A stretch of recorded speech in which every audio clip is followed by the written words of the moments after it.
Hey, y'all, I'm Amber Parker, I'm Brandon Taylor. and this is the Grizzly Rose Backstage Pass podcast. And today we're talking to Mark Miller from Sawyer Brown. I'm nervous. It's our first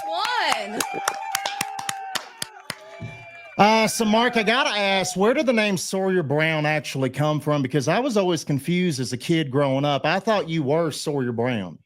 Well, that's why we did it, to confuse everybody.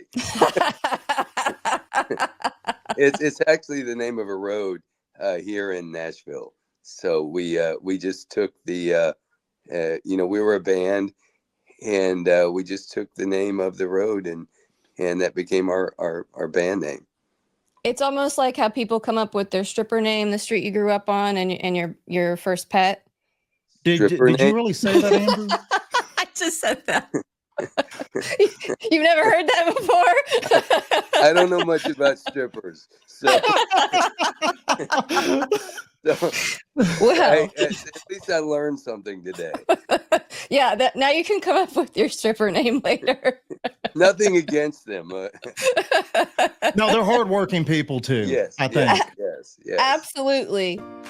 You need to wake up. But not just any cup of coffee is going to do it. You need Hillbilly House Brew. Trust me. With those beautiful notes of caramel and also notes of country music, you'll thank us. Get yours now at hillbillylive.com/shop. Oh, I'll be damned. You really can taste the notes of caramel and country music. So you guys got your start on Star Search, right? That's kind of how Right. you guys launched into fame. Yep. So I have to ask, because they have all of the shows now, and there's always backstage drama. Was there any backstage drama while you were on Star Search? Was there anybody was it cutthroat? Maybe. Well, the only thing is that we would get would be, some of the acts making fun of us because we were like country boys, but nothing vicious. Just, like, where'd you boys park your tractors? Stuff like that. That's pretty harmless. Yeah, And will y'all really consider the monkeys of country music? no. No. Because I heard that in documentary. Well, I think they wanted us to do a TV show after Star Search, and when they presented it to us, it to me sounded like they wanted us to be the Country Monkeys. Yeah, nothing against the monkeys. Yeah. And that's when we kind of said, no, we're going to make records and we're going to tour. So when you were on Star Search, did you get a chance to spend any time with Ed McMahon? Did you get to know him at all? Ed was great. Yeah. And we, exchanged Christmas cards. Wow. That's cool. See, Ed from time to time. Brad Garrett was on the show.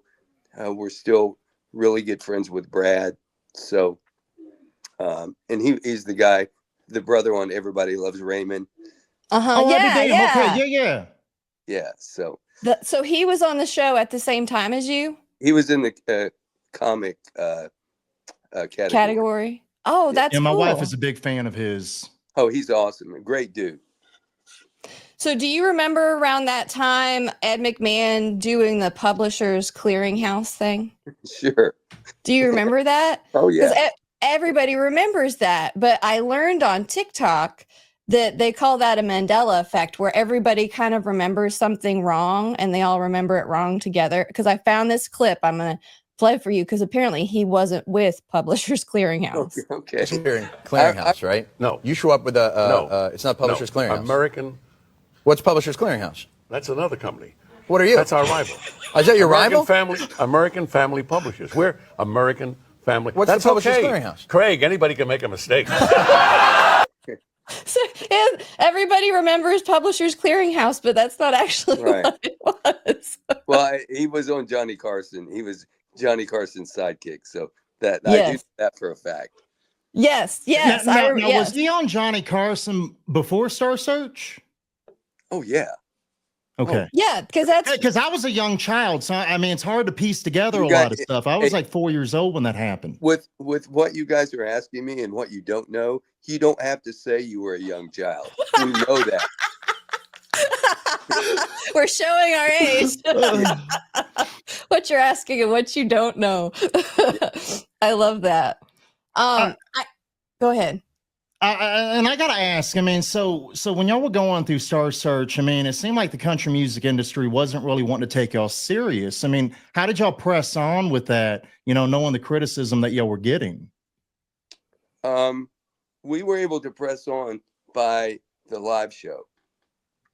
The live show was pretty much overshadowing everything else. Yeah. And all the criticism. We knew the music that we were making was having a big impact. Yeah, it was. So that's what we relied on. And I didn't realize Step by Step was actually your second single. Yeah. I always thought that was the first.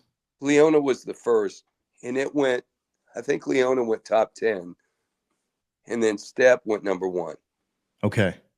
I mean, dang, yeah. So I always thought Step by Step was the first one. And that's what got me hooked on y'all too. Yeah.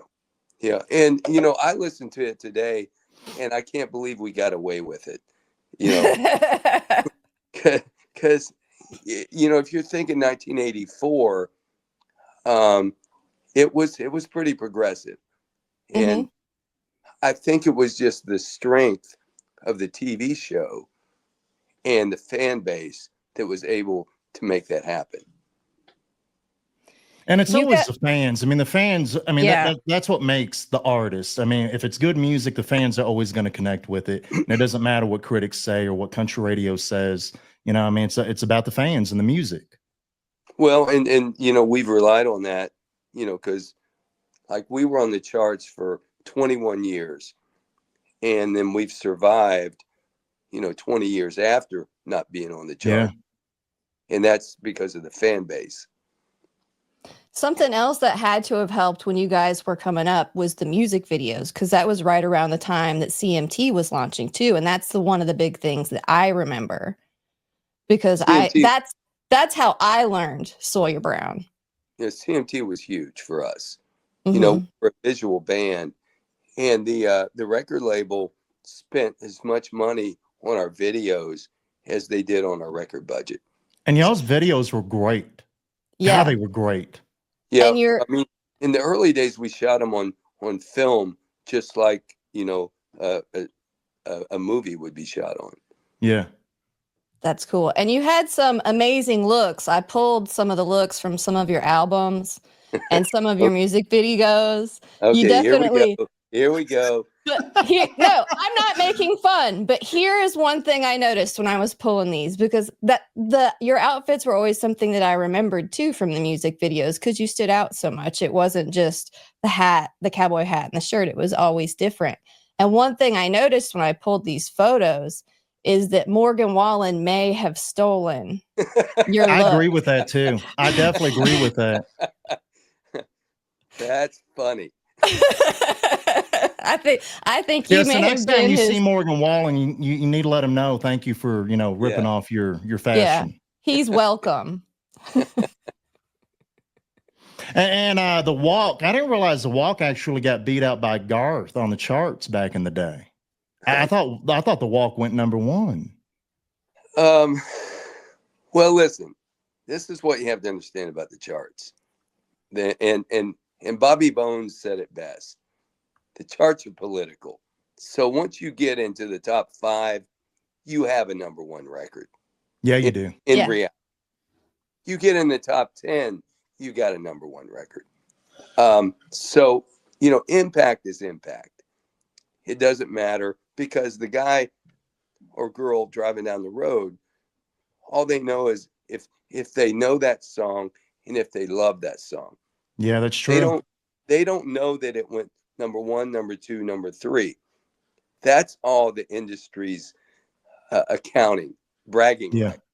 Right. Fans don't care about numbers. Fans, if they love the music, They don't give a shit. They really Yeah. don't. Yeah. They love the music. I think Kokomo was the Beach Boys' first #1 record, which was in the 80s. Now think about that. That was their How first many, #1. I didn't and realize how that. I thought they many had Beach Boys many more songs, before that. yeah, and how many Beach Boys songs do you know and can sing? That's what matters. Plenty.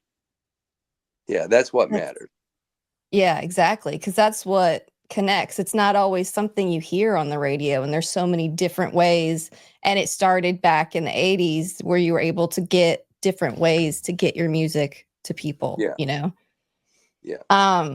And I know you think the live show was a big deal for you guys to get it out there. So was there anything you did or anything you still do, like every show? Do you have a show tradition, like we have to do this or have this at each show? It's like a thing for you guys. Well, I think the thing, what I'll do is I'll go and I'll dress retro. I'll go Yeah. back and this quote, and I think it's in my book. We were playing the Grizzly Rose, and I get off the bus, and I've got on one of my just 80s wild garbs. Uh-huh. And this cowboy comes walking by, and I was going from my bus into the Rose, and this cowboy comes walking by, and he's got his girlfriend, and they're all done up in the Western garb. Yeah. Yeah. It's how And you he- dress when you go to the Grizzly. Do what? It's how you dress when you go Yes. to the Grizzly. Exactly. And he looks at me, and he says to his girlfriend, and I overheard him, he goes, "Now that's the Mark Miller I came to see." Yes. Yes. I love that. I mean, because you Yeah. can't see Mark Miller of Sawyer Brown dressed up as a regular person. That's not Mark Miller. Yeah. Now I will tell you this: the other night when we played the Grizzly Rose, I had on my Denver Broncos. Now I'm a huge Denver Bronco fan. I mean, I'm the biggest Denver Bronco fan on the planet, and our bus had broke down, so I had to run to a store and get a Bronco stage because I didn't have any clothes. Oh no. Yeah. So I was just thankful that I was in Denver so I could wear a Broncos shirt, because I wouldn't have worn it in any other town. I wouldn't have in Kansas City wore a Kansas City shirt. So Oh, I mean, man. it's okay to piss off fans in other cities. It's okay. It's okay. Especially football fans. It's allowed. exactly. It's a way to make an impression. I learned that the hard way. don't be in Tuscaloosa and ask an Arkansas fan to say Roll Tide. It's the wrong thing. I know. No, I didn't you know. don't do that. I didn't know, but now I do. Yeah. It's very clear. So I have to ask, since we're doing the Grizzly Rose Backstage Pass podcast, what's it like to play the Grizzly? To be in front of that crowd of cowboy hats with that big old saloon out in front of you? Well, quite honestly, the Grizzly Rose is the only club, if you want to call it that. I mean, I call it like a dance hall. Like Mhm. it's, Yeah, like a honky tonk or saloon. and it means that much to us to still play it. We don't do any other clubs ever anywhere in the U.S. We've been blessed enough to kind of get beyond that stage, but the Rose is special because it still has this. You feel like that you're walking into Urban Cowboy. If Yes. you go back and you remember Yeah. that movie, you feel like there's still that vibe, and it's never changed. No. So we will continue to play the Rose. Oh, I love that. It's definitely a very special venue. It's made impression on us for sure. I mean, Yeah. it's why it's called the world famous Grizzly Rose. Yeah. Exactly. And Exactly. it is, if you go backstage, I mean, when I was backstage, I shot they've got all the backstage passes, and Blake Shelton is a buddy of mine. So I took a picture of his backstage pass and I sent it to him. And he said, "You must be at the Rose." And speaking of Blake, I mean, so y'all worked with Blake on the documentary that y'all have out, and also, I mean, the album as well. I mean, he produced the documentary and the album, correct? Yes. Yeah. But please tell me he was drunk the entire time, because that would fill my heart. Well, I have to. I don't drink, so Blake never drinks around me. So he was not drunk. Sorry to disappoint. But yeah, he was sober. And we So did you reach out to Blake, or did Blake reach out to y'all to work with y'all? We found out in a People magazine article that we were the first concert he ever went to, and Damn. Dawn was the first record he ever bought.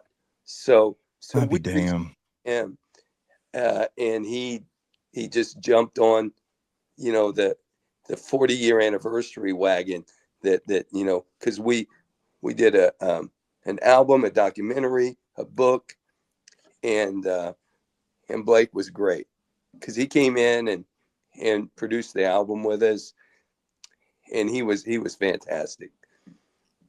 He has great instincts. Like, I mean, so I mean, that was like a full circle moment for Blake Shelton to get a chance to work with y'all. Well, that's what he said. So it was pretty cool. It was really cool. And Blake is really one of the nicest human beings on earth, to be honest. He is. Yeah. And he's really smart. He puts on that Jethro Bodine. Yeah. But he's really, really smart. And musically, he's such a historian of the 90s and a historian of our band. So it made a lot of sense for Blake to do this album. I mean, why didn't Blake sing on the album? You should have got him to sing on it too. He can't sing, man. Tell it like it is. What do you think on The Voice, man? He can't sing. The Voice. Yeah, go figure. Yeah, I mean, all these shows have really ripped off a Star Search. Yeah. Now I will tell you, in the studio, I had sent him one of the songs, and this is how sharp he is. I sent him one of the songs, and he just got it the night before. So we're going to record it the next day. So I'm in the control room, and he says, "Hey, do you want me to go out and do a scratch vocal and let you sit in here and listen?"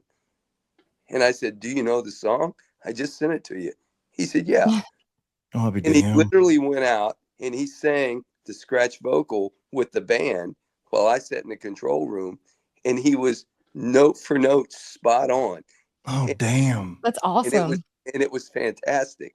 So please tell me that's on recording. It is. We have it somewhere. So that's too cool.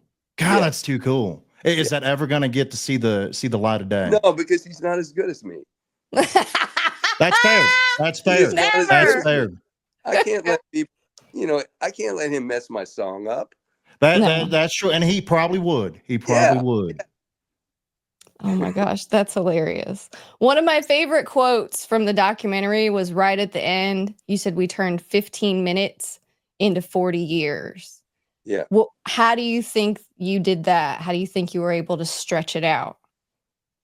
I think we looked at Star Search as just a launching pad. I think a lot of acts that get that kind of opportunity might say, "Hey, this is it," and maybe sit around and let the offers come in. But we did that. We went out and we, with our work ethic, we just went to work. We went back to doing shows. So I think the way we were able to do that was strictly off of our work ethic. And it almost seems like, I mean, after watching the documentary, like, I didn't realize y'all worked with Mac McAnally that much. It seems like when y'all really hooked up with Mac, I mean, that's when y'all's career it exploded in the 90s. Well, it did. and Mac was huge in a part of that. The thing that turned the corner for us was the walk. The walk really made everybody take us serious and look at us different. I mean, that was one of the best songs out there. I mean, my favorite of y'all's, though, to be honest, was Cafe on the Corner. I mean, that song just it hits home for me. Yeah. And we got that from Mac. You know, we had done a song, we had done the walk, so we knew that songs that had a little more meat on their bones we could do and have impact with. And that was literally when he played me Cafe, because he was going to put it on his album. Yeah. Man, if you give that to us, I said, I guarantee you we will release it as a single. And that's what we did. Oh, was he hesitant about that at first? Not one bit. I'd be dang. And it seems like it paid off. And we big did way. all these years. Mac wrote that. And all these years, I mean, the story of that song, I mean, were y'all nervous about putting that out with what that song was talking about? Nervous. I wasn't. I believed in it from the get-go. And Mac begged me not to put it out because he said, man, you boys are on a roll. And he says, I don't want to be the one to take you down. He really felt like, you know, and rightfully so, that, you know, because it's just got my vocal, acoustic guitar, and strings. That's yeah. It was completely so different than what was going on at that time. It was so stripped down. And Mac just questioned, you know, at the time, whether radio would play it. But I believed in it from the get-go. And it was such a different sound for Sawyer Brown, too. I mean, with what y'all were putting out. Yeah. Is there a song that's the most fun or most your favorite to play when you do it live? Some girls do, baby. That's yeah. The Ugly Man's Anthem. The Ugly Man's Anthem. I mean, that song gave me so much hope as a young boy and a teenager because I felt like I was going to find somebody in life, and I did eventually. I mean, it took me into my 30s to find her, but yeah, it was. It just gave me a lot of hope, and I thank you for all ugly men out there. Thank you for that song. That's a therapy song for ugly. It really is. and by the way, your mullet in that video was probably one of the best mullets of that time, and still is. Stellar. Stellar. I mean, I had a mullet around that time because of you. I'm working on growing a mullet out now. There's not much here, but she has a long way to go. Do you have a long way to go? Do you have any tips for mullet maintenance or the best kind of cut to get? Well, as you can see, mine started sliding down. Yeah. It looks good. It looks very good, by the way, Mark.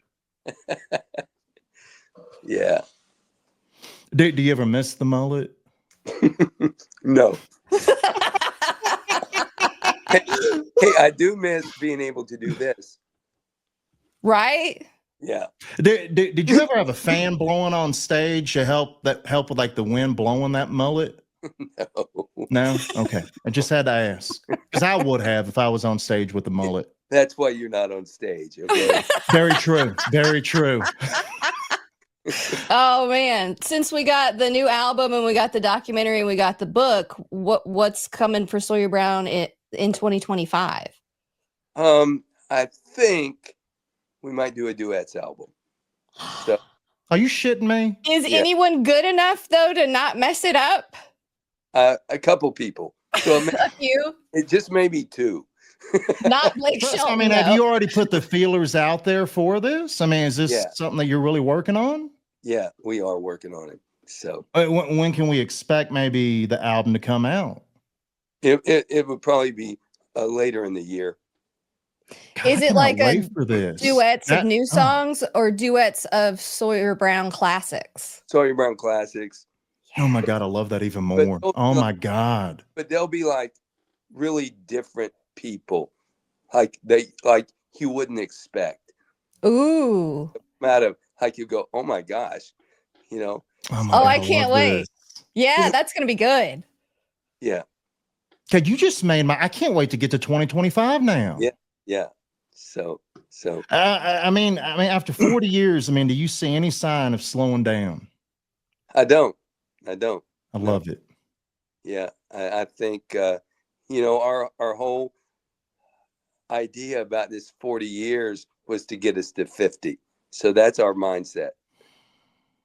And how many shows do y'all have under your belt now? It's over 6,000. Good God. So we were going to do the Ryman in October, and that was slotted as our 6,000th show. We had to move that because I had a little bit of vocal issue. Yeah. But we're going to do that show in February, and we're calling it the honorary 6,000. Yes. Well, we're going to try to come to that. I would love to see that. I mean, the Ryman is like the mother church of country music, and what a better place to have that type of show there for that. Yeah. It's really cool.